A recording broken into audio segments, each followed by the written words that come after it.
Voda je v Mengeš prišla zelo hitro. To so bile minute, ko je voda naraščala, to je bil praktično val. Vzgojiteljice so videle, da voda iz ene strani vrtca že preteka po hodniku. Ko so šle po zadnje otroke, so bili otroci in vzgojiteljice že mokri, premočeni. Voda je v bistvu v tistem trenutku še naraščala, se pravi, je bilo vedno višji nivo vode. Koliko je bila že visoka takrat? Voda je narasla do brade, do glave. Ravno enega gasilca je spodneslo, ga je začelo odnašati. To bi se lahko zgodilo tudi, ko ste nosili otroke iz vrtca in bi lahko šlo zelo narobe vse. Kadar zapiskajo pozivniki, probaš odmisliti vse drugo in se skoncentrirati na tisto, kar piše.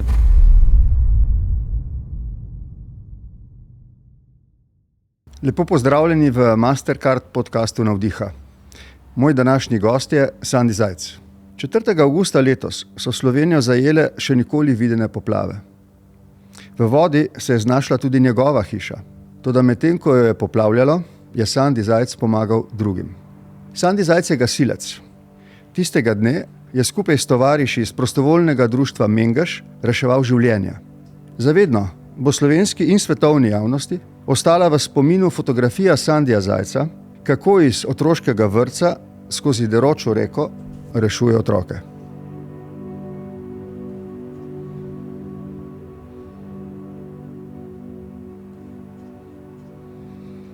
Skupaj s tovariši so prenesli na varno 22 otrok. Šlo je za zelo pogumno in še bolj za odgovorno nalogo. Njegovo žrtvovanje je navdihujoče. Skrbel je za druge, medtem ko je voda povsem uničila njegovo stanovanje in avtomobile. Na njegovega tasta, na primer, je padla predelna stena, ki si je v naraščajoči vodi takrat komajda rešil življenje. S tem, da je splezal skozi okno. Zaradi vnete rane, ki jo je pri tem dobil, je bil zadnji hip prepeljan v bolnišnico. Ta tragedija groze in uničenja na eni strani in epopeja rešitve na drugi ima junaka, Sandija, ki pa to noče biti. Sandi Zajc je prostovoljni gasilec in pomaga vsakič, ko to potrebujemo. Kljub vsej plemenitosti in njenemu občudovanju je skromen človek. Danes je moj gost, ker želi navdihovati mlade ljudi, da se pridružijo gasilcem, pomagajo ljudem v stiski in okrepijo občutek povezanosti in solidarnosti. Sandi, lep pozdrav. Lep pozdrav. Ko sva se danes tukaj pred studijem srečala, si me takoj prijazno pozdravil in predlagal, da se tikava. Prej se nisva osebno srečala, zelo sem počaščen, da si sprejel vabilo v ta pogovor in tudi tvojo pobudo, da se tikava. Sandi, za začetek bo ostala kar pri omenjenem dogodku. Prosil bi te, da nam nekoliko bolj podrobno opišeš, kako je vse skupaj izgledalo. In to ne zato, ker bi menil, da mene ali pa večino javnosti daje neka običajna radovednost, ampak ker si želimo pojasniti, želimo razumeti, kako je mogoče, da v nekem trenutku, ki ni bil načrtovan, nekdo, ki pravzaprav ni profesionalno poklican, prevzame tako velikansko odgovornost, da se odloči reševati otroška življenja, pri čemer bi lahko šlo tudi kaj narobe, vendar ni. A lahko opišeš tiste trenutke, ki ti bodo zavedno ostali v spominu od morda trenutka, ko si izvedel, da moraš na to akcijo? Ja, moram povedati, da je bila to ena najobsežnejših intervencij v naši občini, da so se praktično znotraj ene intervencije vrstile intervencije za intervencijo.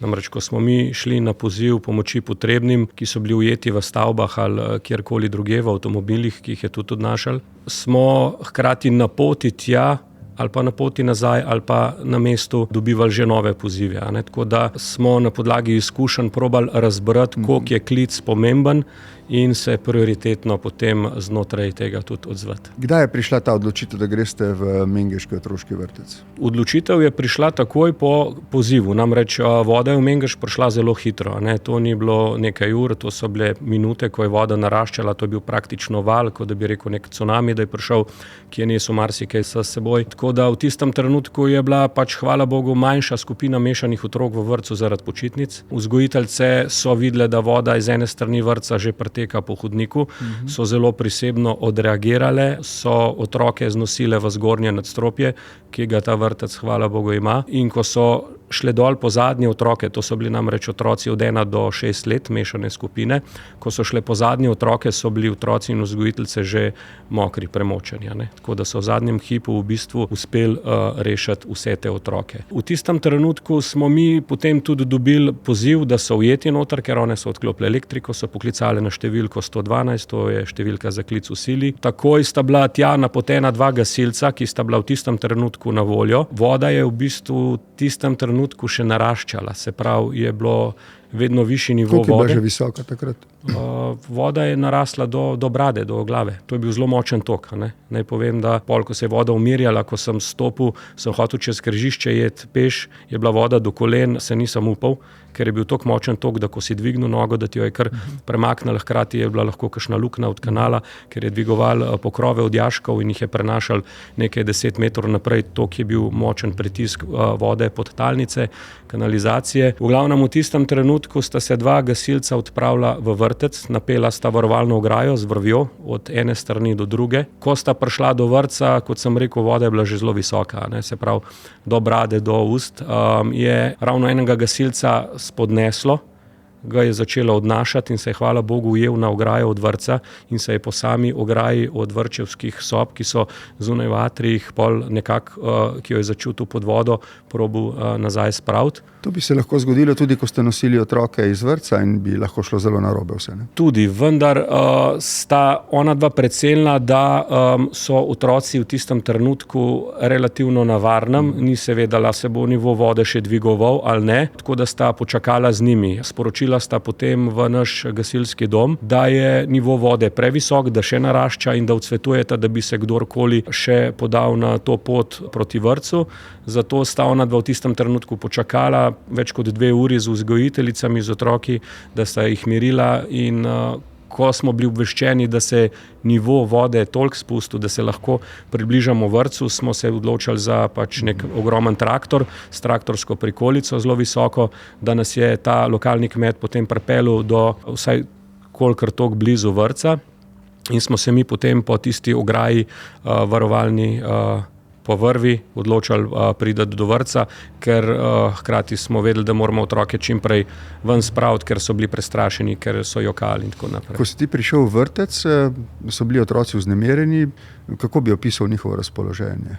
Zelo različno. Nekateri so jokali, nekateri so imeli samo široko odprte oči, pa so povedali potem, kako mu je ime, ker smo tudi tak postopek naredili, da vsak gasilec, ko ga je dol prinesel otroka, je povedal, no, to je pa gasilec Andi, to je pa, ne vem, Luka, in si prijel potem otroka in si se probal skozi to pot, ki je bila danes, ko je suho, zelo kratka, v tistem trenutku se je kar malo vlekla. Si ga probal zanimirati, da je odvrnil to pozornost, da je ni gledal v to vodo ali pa kakorkoli, ki je bila takrat v tistem trenutku okrog nas. Ampak ko si ga tam, to kaže tudi fotografija, nesel skozi deročo vodo, o čem si razmišljal? Človek v takem zares izrednem stanju sploh o čem razmišlja ali je absolutno osredotočen na to, kar počne in niti ne more pojasniti, o čem je razmišljal?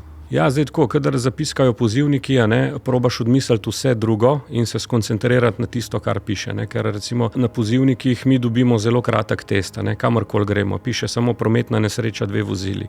Ali pa ne vem, nekdo je ukleščen, ali pa nekdo je nekam padel, ali pa pomoč za AED, se pravi za oživljanje in tako naprej. In tudi tukaj se probaš skoncentrirati potem samo na tisti trenutek. Odmisliti vsa čustva, hkrati pomisliti na vse morebitne nevarnosti, ker je hlode ogromne, večmetrske debele nosil po vodi, tako da v tistem trenutku probaš, sem vsaj jaz tako razmišljal, samo da ne bom recimo kam padel, da se ne bom spotaknil, ker voda je bila deroča, nisi videl kam stopaš, lahko bi bilo karkoli na tleh, kakšen cegu, kakšna luknja ali kakorkoli in v tistem trenutku sem samo razmišljal o tem, da se ne bom spotaknil v poteku, da ne bi v tisti deroče recimo vodi spustil otroka, tako da sem dejansko hodil tako, da sem z podplati drsal po tleh, ko sem se premikal po tisti vodi. Še preden sem zvedel, da bom imel to priložnost, da se pogovarjava, sem si to fotografijo velikokrat ogledal in to, kar je name naredilo vtis, je bila ta, se mi zdi, mirnost otroka, ki je v tvojem naročju. Ne vem, čeprav vidim, ampak tako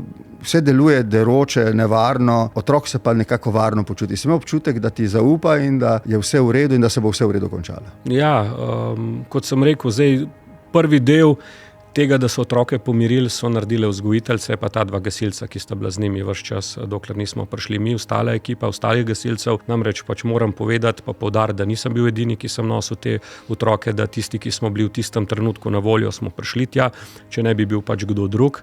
Ampak en del pomiritve so naredile že vzgojiteljice, pa ta 2 gasilca. Potem zelo pomembna je bila ta predaja. Kot je otroka, ko ga je po stopnišču dol prenesel, pa si ti v bistvu do pasu stal v vodi, da si bil miren, da nisi bil živčen, da hkrati se, ne vem, če se vidi, sem ga probal čim bolj tako prijeti otroka, da je začutil, da je varen, ne da bi ga samo delno držal. Tako da sem ga praktično zelo konkretno k sebi stisnil, zavit je bil v dejo in držal zaradi tega, da bi bil še bolj navaren.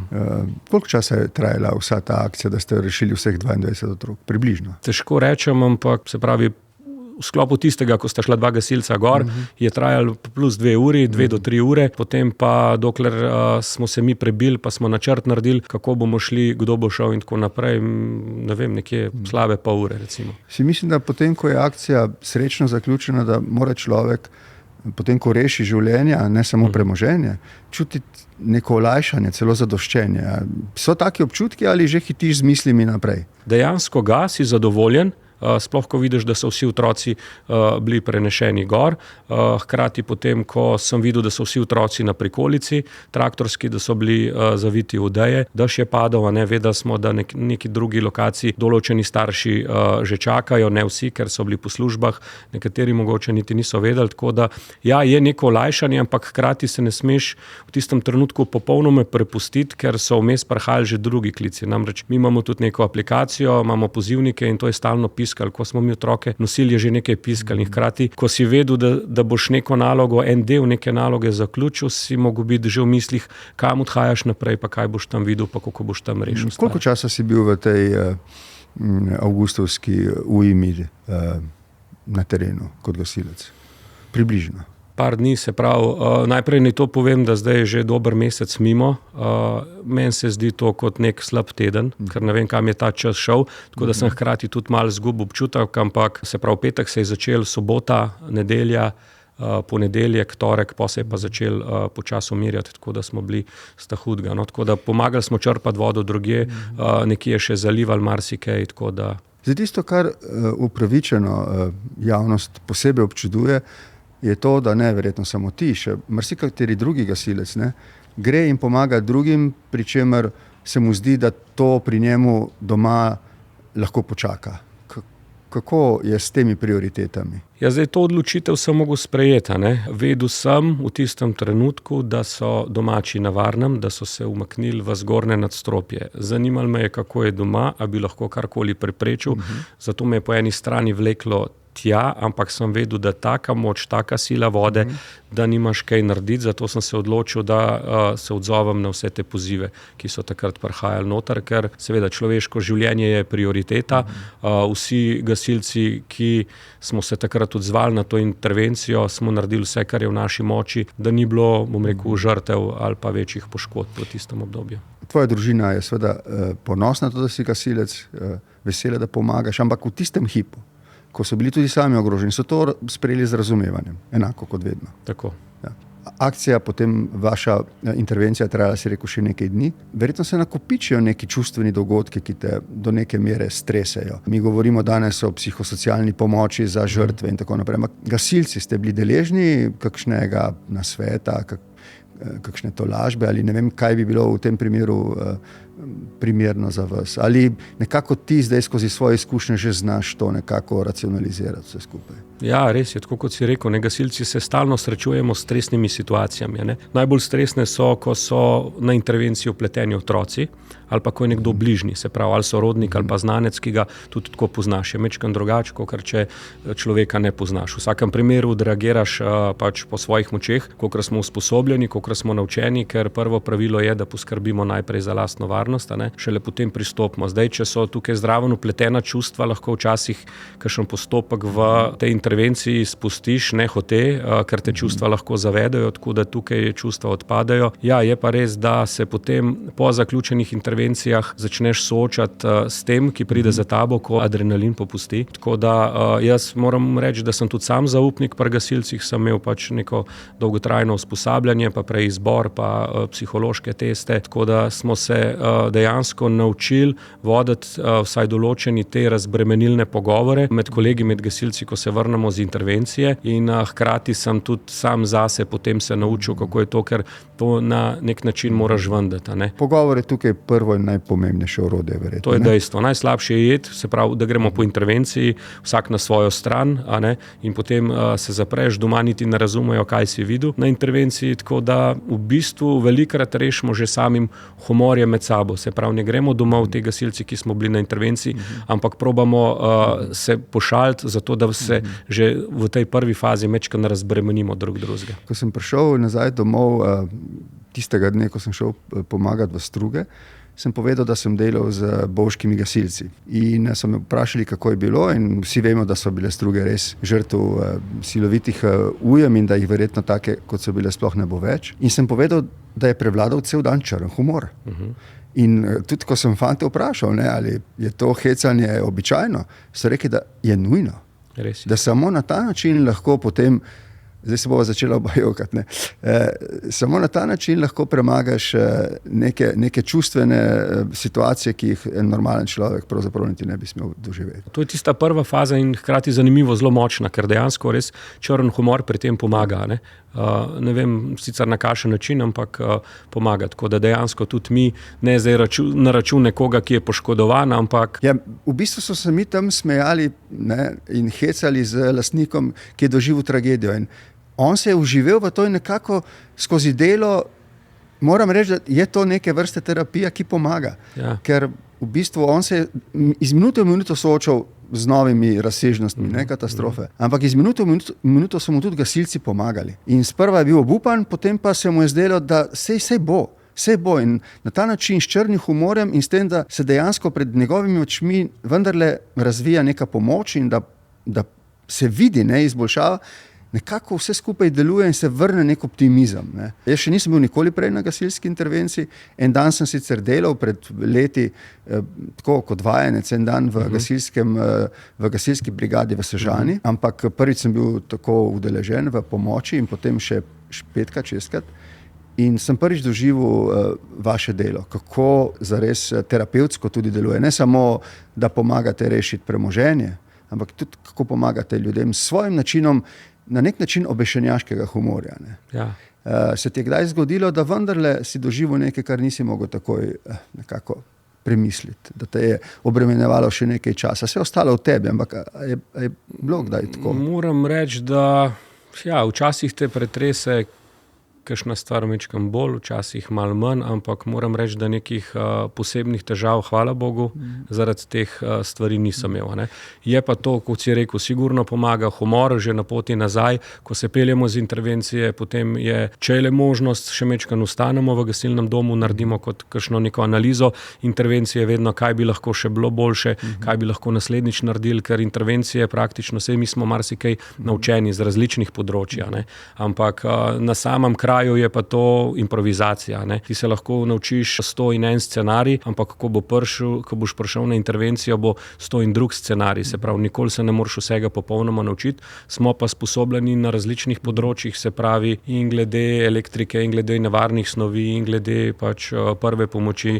Ogromno enega znanja je tukaj, ki ti pri vsem tem koristi. Se pravi, moraš biti in vodovodar, in električar, zato da razumeš, kako se vse odvija, pa kaj se še lahko zgodi. In tukaj je predvidevanje tisto, kjer moraš v bistvu vključiti vse te možne negativne stvari. Ti si tudi zaupnik, si rekel.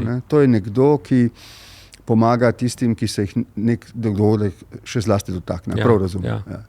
In glede na to, da ste zlasti v prostovoljnem gasilstvu zelo različne osebnosti, iz vseh koncev. Jaz ne poznam druge nevladne organizacije, ali sploh organizacije v naši domovini, ki je bila tako osebnostno pestra, kot ste gasilci. Je res? Koliko vas je zdaj? 40,000 se mi Ja, zdi. tam nekje številke se To je neverjetno, spreminjajo, podmladek prehaja.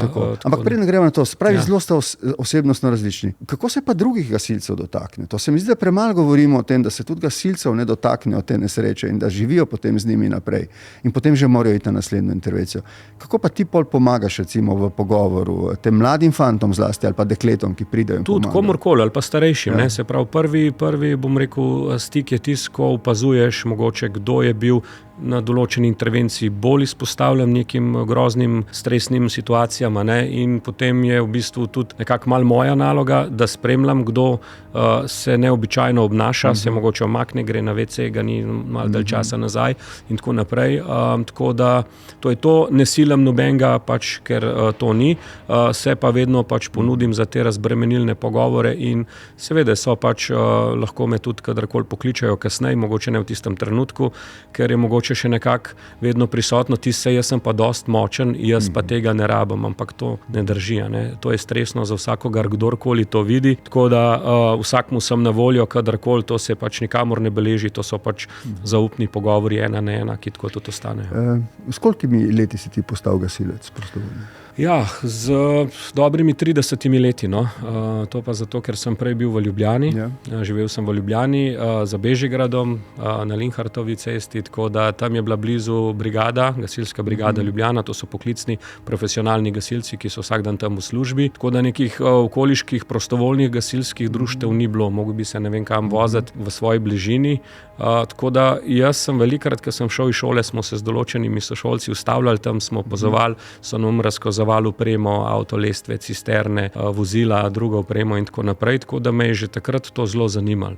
Potem, ko sem se pa pač preselil v Mengeš, sem pa takoj prestopil v gasilske vrste, tako da zdaj sem aktiven član. Preden greva k tvoji poti naprej med gasilci, a prav opažam, kot predsednik republike sem v 10 letih vse prepotoval in sem se pogosto srečeval z gasilci, ampak zlasti na podeželju. Ko prideš v urbana središča, če so že malo večja mesta, nekako tam gasilcev kot nekega stebra skupnosti ni. A prav razumem, da je tega bistveno manj, če ne skoraj nič. Verjetno, ampak ne hote. Mogoče jaz, ker sem prišel tudi, ko si rekel, z urbanega okolja pač na neko ruralno, obmestno pač življenje, sem mogoče opazil, da v mestnih središčih je tudi, poleg tega, da ni PGD-jev, da ni prostovoljnih gasilskih društev, je tudi več možnosti za ostale aktivnosti. In bolj, ko si umaknjen od mesta, ne da je težji prideti, ampak se pravi, se moraš nekam peljati. Nimaš toliko obveznosti, kakor mogoče v Ljubljani, ko greš iz telovadbe direktno na kitaro, pa iz kitare potem nekam drugam in tako naprej. Ne? Ko si rekel, da ni v urbanih središčih zlasti velikih PGD-jev, zakaj ampak zakaj jih ni toliko? Ni take odzivnosti, recimo pač po številčnosti, da mogoče, ne vem, če izpostava, ne vem, Štepansko naselje, recimo, ne? Ogromno blokovsko naselje, zdaj ne vem, koliko mladine točno imajo, ampak tudi sam, ker sem predsednik za delo komisije z mladino, opažam, da tudi na samih tekmovanjih društva, ki so bolj oddaljena, mogoče včasih tudi dosegajo boljše rezultate, zato ker se lahko bolj posvetijo tem otrokom. No, zlasti na podeželju pa je tega zelo veliko. Ne? Ja. Tako rekoč ni kraja, kjer ne bi imel svojega gasilskega društva. Res je.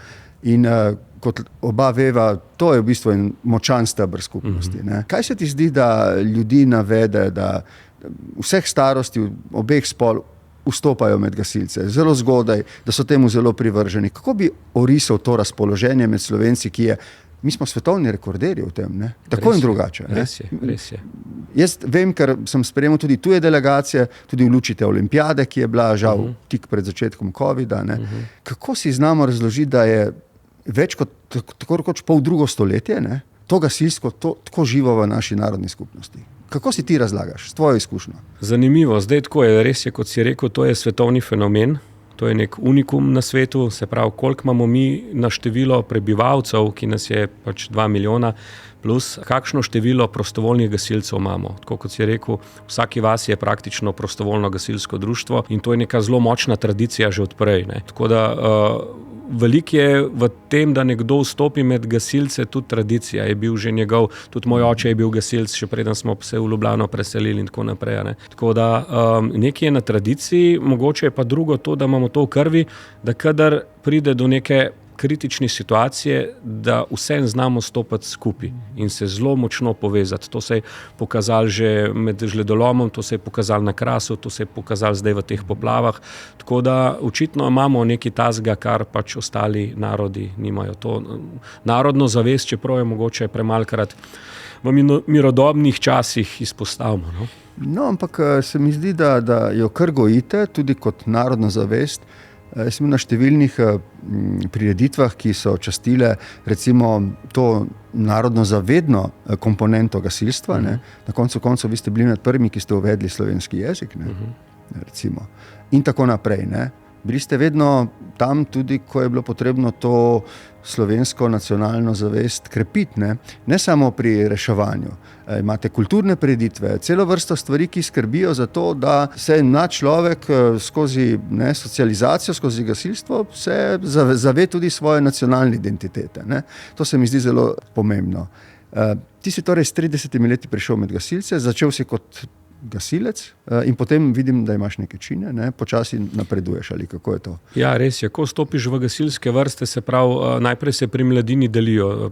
Od 6 let naprej so pionirji, potem so vmes mladinci do 18 leta, ko so pripravniki. Ko se želiš enkrat po 18. letu včlaniti v gasilsko organizacijo, seveda so pač neki postopki, da si najprej sprejet, da si vpisan v ta sistem, si najprej pripravnik. Ne, potem si narediš tečaje in si gasilec. Tako da tle v teh činih je kar nekaj prostega časa, nekaj znanja, ker to so različni tečaji, pol si gasilec prve stopnje, pa tako naprej, jaz sem trenutno pač nižji gasilski častnik, ne, tako da je bilo kar, bom rekel, zahtevno, večmesečno izobraževanje v popoldanskih urah po službi, ko pač marsikdo rad čas zase, se moraš pa ti 3-krat na teden, pa še včasih v sobotah potem udeležiti izobraževanja do 9. ure zvečer. To bi bilo zelo človeško. A ti je bilo kakšenkrat žal, da moraš iti v dom, namesto da bi šel kam drugam?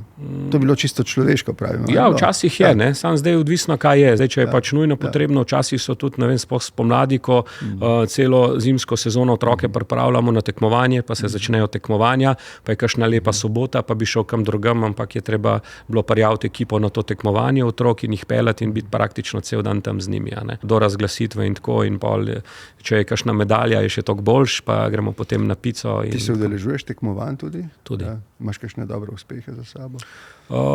Ja, zdaj v bistvu eno leto smo se z ekipo določenih operativcev na ta najtežjih gasilskih izzivov, Firefighter Combat Challenge, ne, smo se udeležili sicer na nehvaležno 4. mesto, ampak bili smo zelo dobro pripravljeni, tam so malenkosti, tam so napake, tako da takrat sem bil kar zadovoljen pač s tistim mestom. Eno stvar bi te rad vprašal, upam, da bom znal vprašati, pa ne bi rad, da bi to razumel preveč politično, ampak dostikrat, ko gasilci pokažete svojo solidarnost, žledolom, požar na Krasu, zdaj ta poplava, že COVID in tako naprej, vedno delujete kot sijajno uigrana skupnost, kjer ste tovariši, prijatelji, sodelavci, pomagate drugim. Ampak tam ste zelo različni ljudje. Tudi verjetno politično, strankarsko in tako naprej.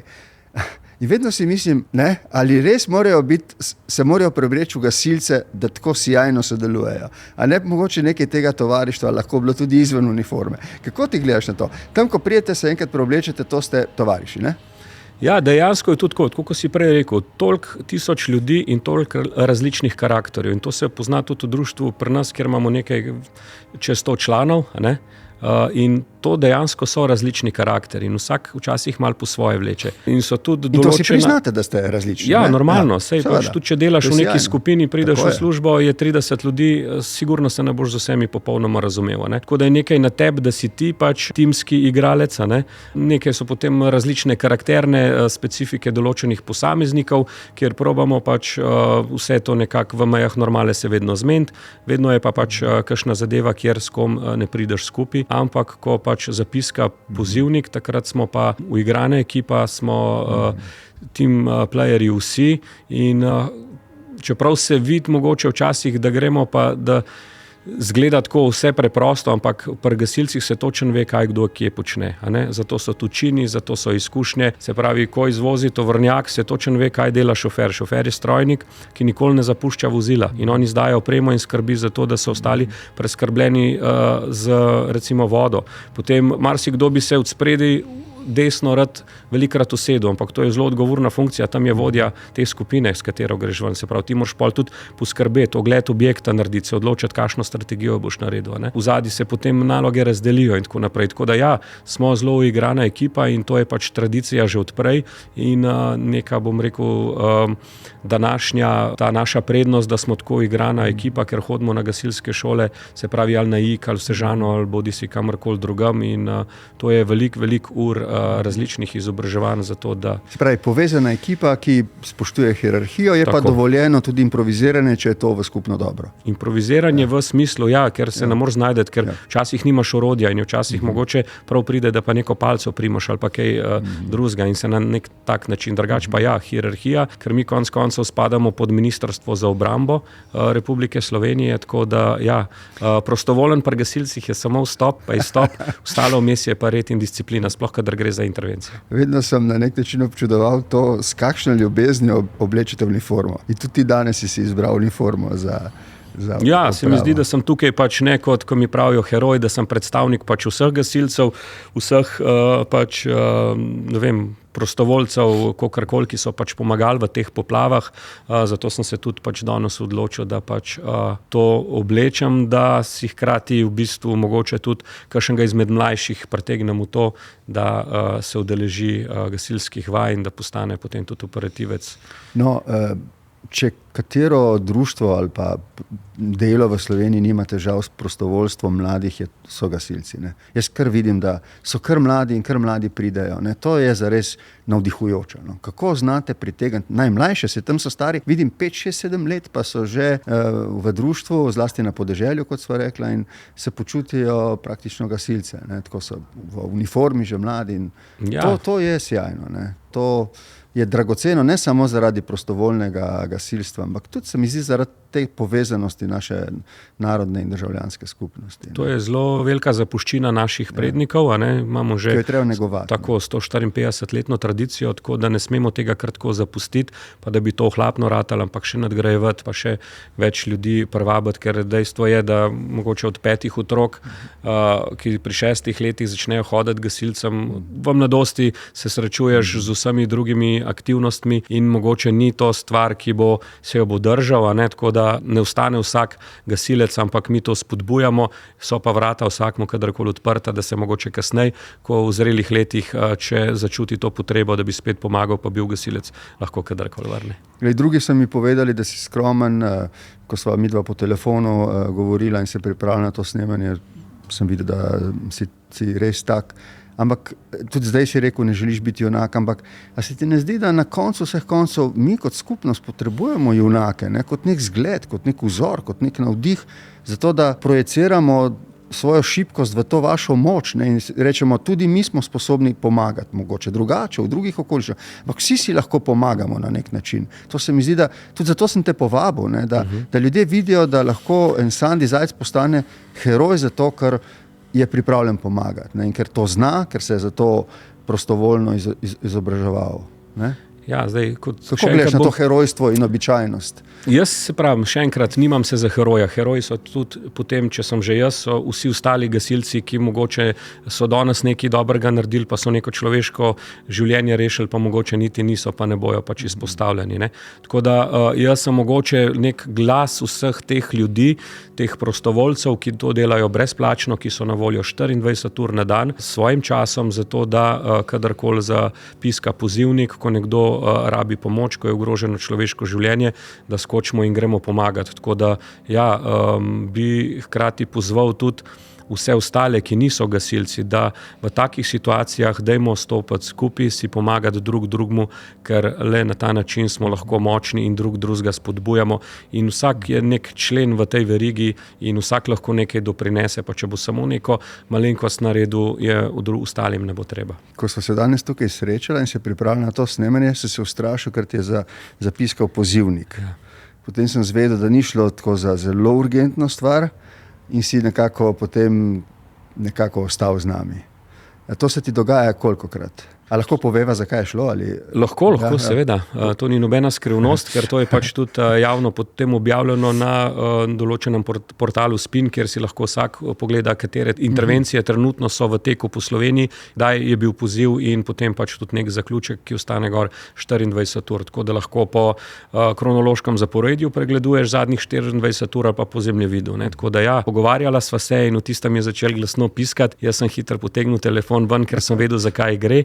Vedel sem, da zdaj se mogoče ne bom mogel udeležiti, razen če bi bilo kaj večjega, kakšen večji obseg, ampak pisali je, da se je pač mucka ujela pod pokrov motorja avtomobila in da jo ne morejo ven, tako da ta je bila bolj taka v smislu gasilec samo, ampak tudi na take intervencije odhajamo. In ljudje so vam hvaležni, ne? Vsekakor. A znamo biti ljudje dovolj hvaležni gasilcem za to, kar delate prostovoljno? Ali, in to večkrat povem, ne, po nemarnem razumemo vaše prostovoljstvo skoraj kot obvezno in samoumevno. Ali znamo biti dovolj hvaležni? Vse se mi zdi, da ti napisi, ne, hvala, recimo, ko so se začeli že tam na Krasu, ne, hvala, radi vas imamo. Zdaj sem videl, ko sem hodil delati, vse te napise, hvala, ljubimo vas, srčki, ne. A vam to, razumete, da vas res imamo radi, ne, v tem smislu, da smo vam res hvaležni, no? To so zelo lepa sporočila, ne. Recimo, ljudje, marsikdo ne ve, da to delamo brezplačno, da to delamo popolnoma pač v svojem prostem času. Tako da vse te lepe besede, vse te lepe geste ogromno pomenijo. Ne. Po teh poplavah ali pa med njimi, ko smo prišli v dom, ko je bilo rečeno, da so nam donirali, hrano, smo odprli, burgerje, pa perutničke, pa pomfri in je na vsaki škatli noter pisali hvala, ker ste, ne, pa srček. Ne. Tako da take stvari. Se te dotakne. Spet bo imela solzne oči. Nisem vedel, da se junaki radi jočejo. Tudi. Vse smo vsi ljudje, vsi smo krvavi pod kožo, vsi imamo čustva, ampak se pravim, pač v tistem trenutku, ko je intervencija, probamo te stvari pač odmakniti, drugače smo pa zelo hvaležni. Ne? Mogoče tudi ljudje velikrat ne vejo, da oziroma bom tako rekel, pač se zavedajo, kaj smo, kdo smo, kaj nudimo, šele ko pride do neke težave. Ne vem, sami sebe financiramo nekaj, sicer roke pustimo tudi strani občine, ampak recimo vsako leto decembra pred Božičem nosimo koledarje okrog. Marsikdo prav, prodajate koledarje, mi jih ne prodajamo. Mi si razdelimo območja, hodimo po parih od vrat do vrat, potrkamo, voščimo srečno in uspešno, zdravo, varno novo leto in podarimo koledar.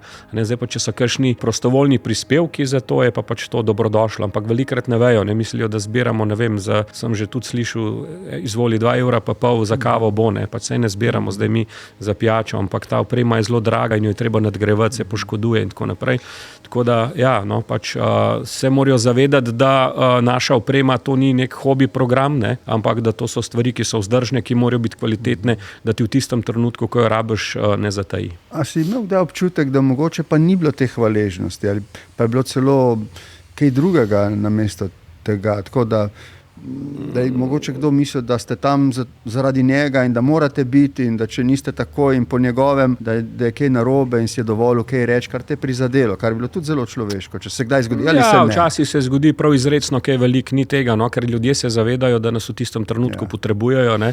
Ampak tudi sicer, ko vas rabimo, vemo, da vas rabimo, ampak ko vas ne rabimo, ne? Če se zgodi kaj tako, da te mogoče malček prizadene. Pa ne vem, jaz na vsako stvar probam gledati pozitivno. Tudi če se zgodi kaj negativnega, rečem, to je pa pač mogoče zato pač dobro. Tako da tak sem že po naravi, tako da kaj posebej pač me ni prizadelo. Me pa mogoče včasih, ne vem, vse so kakšne negativne objave, določen procent je vedno nekih negativnežev na družbenih omrežjih, kjerkoli, tako da, ampak to je bolj, da ne bereš. Gasilstvo je očitno neka dejavnost, kjer imamo nacionalni konsens, da smo na to ponosni, da smo vam hvaležni in da samo upamo, da bo tako šlo naprej in da se počutimo v vaših rokah varni. To je kar eden redkih takih konsenzov, ki jih imamo med ljudmi. Ne? Res je. Ki ni nič ukazan, nič s predpisom. Ne? Tako, to je bila čisto, mislim, da tudi kakšno leto, 2 nazaj, neka po vseh teh, ker zdaj je vedno več teh naravnih katastrof in ljudje vidijo, da smo gasilci z ene strani Slovenije pripravljeni priti na drugo stran. Ne? Tako da, tudi v Črnomelj smo šli, kjer je bila pač toča, smo 2-3 dni pokrivali tam strehe, ker njihova lokalna društva ne morejo, ne vem koliko 100 hiš pokriti, niti nimajo materijale in tako naprej. In če se to razdeli med ekipe, je stvar lahko narejena v parih dneh. In mislim, da sem celo nekje zasledil, da je bila neka anketa in da v današnjih časih ljudje najbolj zaupajo gasilcem.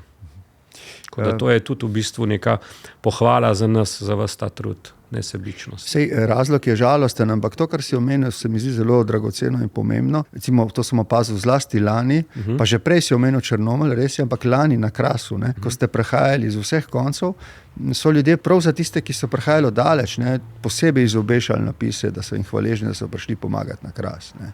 In ker sem jaz Krašovci iz tistih vasi, ti moram reči, da je ta hvaležnost bila izredno iskrena. Ne.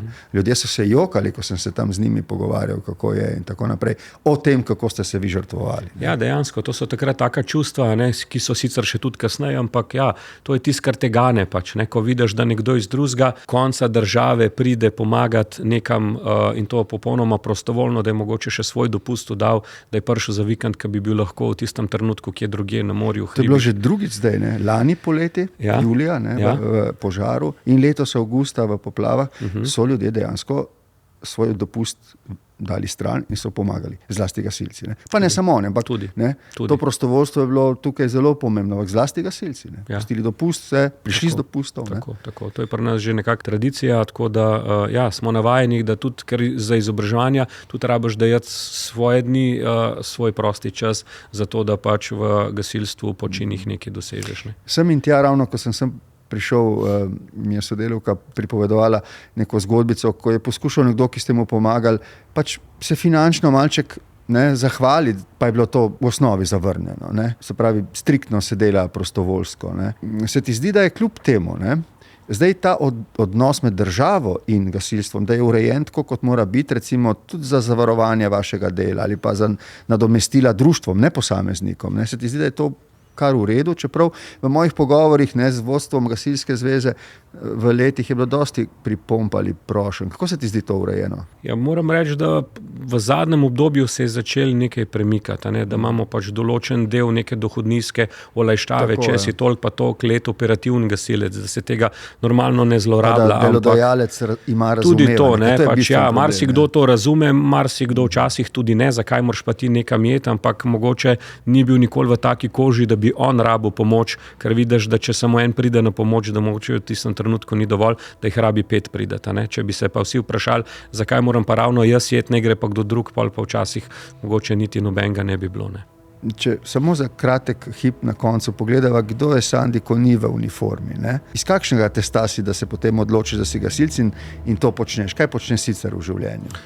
Se mi zdi, da ljudi, tako kot mene, zanima, kdo se skriva za uniformo Sandija Zajca. Ja, mogoče je to povezalo, da pač imam rad adrenalin, pa rad pomagam ljudem.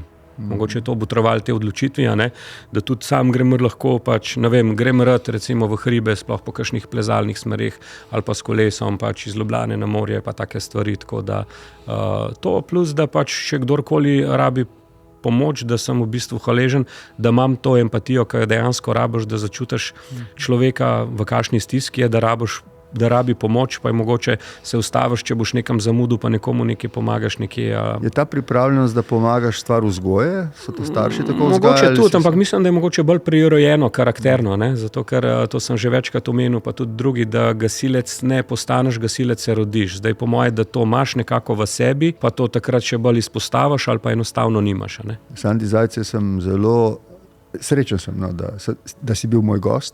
Hvala. Mislim, da je bil sjajen pogovor.